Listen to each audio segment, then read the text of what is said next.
क्योंकि बाइबल कहती है प्रभु यीशु मसीह का जन्म इसलिए हुआ और पवित्र आत्मा की सामर्थ उसे इसलिए दी गई ताकि वो लोगों को सुसमाचार प्रचार कर सके।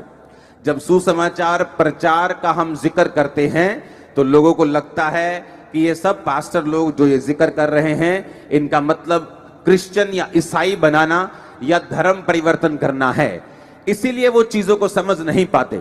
क्यों अब तक किसी क्रिश्चियन ने किसी धर्म के खिलाफ स्टेटमेंट नहीं दी, कभी किसी देश के खिलाफ स्टेटमेंट नहीं दी, यहां तक कि किसी खालिस्तान या किसी भी चीज के खिलाफ उन्होंने कभी किसी चीज के खिलाफ ऐसी स्टेटमेंट नहीं दी, क्योंकि उनका मकसद जो है वो शारीरिक नहीं है, ना ही उनका युद्ध जो है वो शारीरिक है।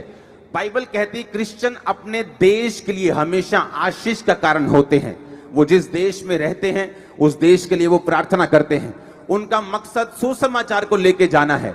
अब यहां पर किसी धर्म का जिक्र नहीं हुआ, एक नॉनसेंस हो रही थी कि एक शहर जो अपने आप को प्लेजेंट प्लेस बताता था, खुशनुमा स्थान बताता था, वहां पर एक विधवा का एक लौता बेटा वो भी मर गया और वो बाहर आ रहा था। जब यीशु मसीह के सामने ऐसी नॉनसेंस होती है तो यीशु मसीह उस नॉनसेंस को टेस्टिमनी में चेंज कर देते हैं।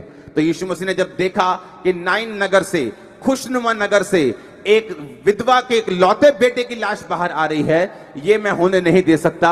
और बाइबल कहती जब उसने अर्थी को छुआ और कहा उठ जा, अराइज, तो बाइबल कहती मुर्दा उठ गया और बोलने लगा और सब पर बड़ा भय छा गया। ये करने के लिए प्रभु यीशु मसीह आए थे।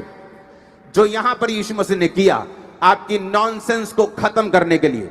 कि नाम क्या है? नाम है अमीर दास, लेकिन घर में इतनी गरीबी है कि रोटी खाने के लिए भी पैसा नहीं।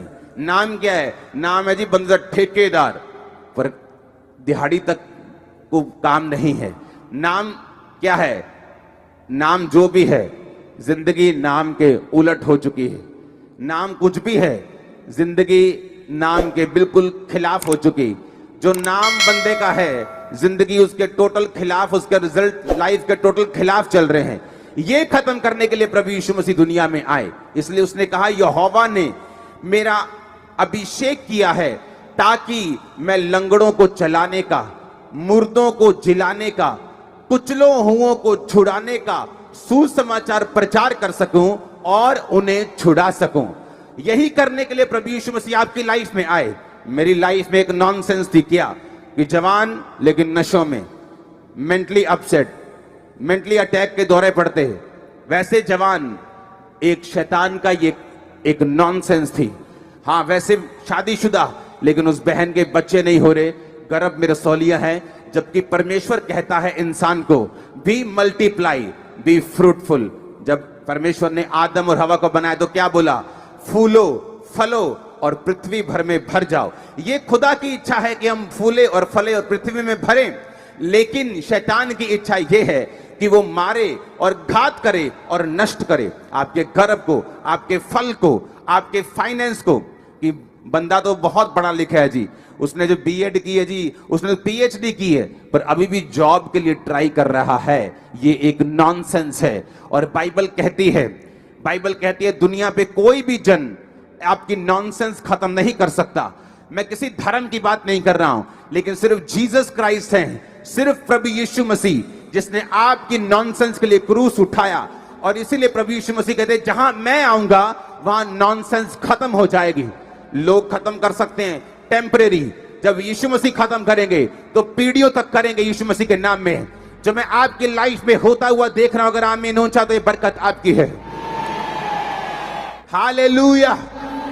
इसीलिए प्रभु यीशु मसीह आए। जब उन्होंने नॉनसेंस को होते हुए देखा कि ये क्या नॉनसेंस है कि एक प्लेजेंट प्लेस से, खुशनुमा जगह से एक ऑलरेडी विधवा, बाइबल कहती है यीशु मसीह ने कहा मैं विधवाओं और अनाथों का पिता हूं, मैं विधवाओं और अनाथों की सुधि लेता हूं, मैं उनका केस लड़ता हूं। अगर तुमने बर्बाद होना हो अपनी लाइफ में तो विधवाओं और अनाथों को जाकर कलेश देना शुरू कर दो, तुम्हें किसी दुश्मन की जरूरत नहीं पड़ेगी, तुम अपने आप अपनी लाइफ में बर्बाद हो जाओगे। क्योंकि बाइबल कहती है यहोवा इनका केस लड़ता है, यहोवा इनका मुकदमा लड़ता है। वो विधवाओं के आंसुओं को देखता है और वो अनाथों का पिता बन के उनके साथ रहता है।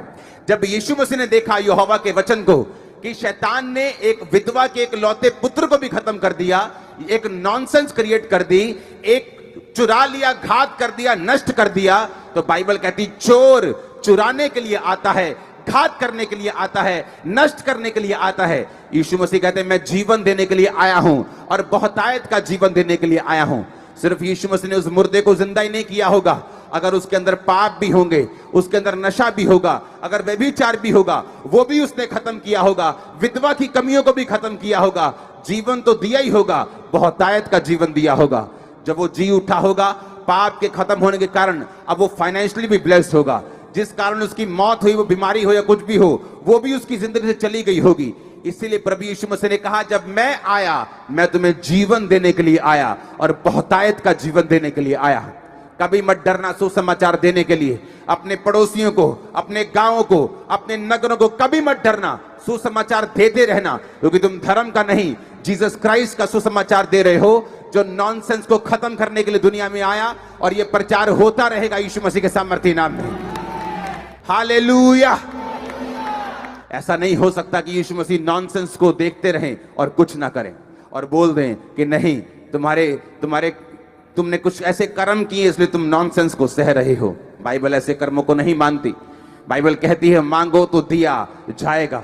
बाइबल कहती है तुम जीवित परमेश्वर की संतान हो, तुम मांगोगे तो परमेश्वर देगा, तुम खटखटाओगे तो परमेश्वर खोल देगा, तुम ढूंढोगे तो तुम्हें मिल जाएगा। जो कुछ तुम मेरे नाम के लिए मेरे पिता से मांगोगे, मेरा पिता तुम्हें देगा। आमीन। इसलिए जब एक सिस्टर चर्च में आती है, क्योंकि परमेश्वर ने तो उसे फ्रूटफुल होने के लिए बोला है, लेकिन शादी के बाद भी बेबी नहीं, ये एक नॉनसेंस है। आप उस नॉनसेंस के खिलाफ लड़ते हैं, आप प्रार्थना करते हैं, जीसस क्राइस्ट को बोलते हैं मेरी जिंदगी में आइए और इस नॉनसेंस को खत्म करिए। आप एक वेल टैलेंटेड मैन हैं, आदमी हैं, लेकिन आपका बिजनेस सेट नहीं, आपसे कम टैलेंटेड लोग सेट हैं, आप सेट नहीं। ये एक नॉनसेंस है।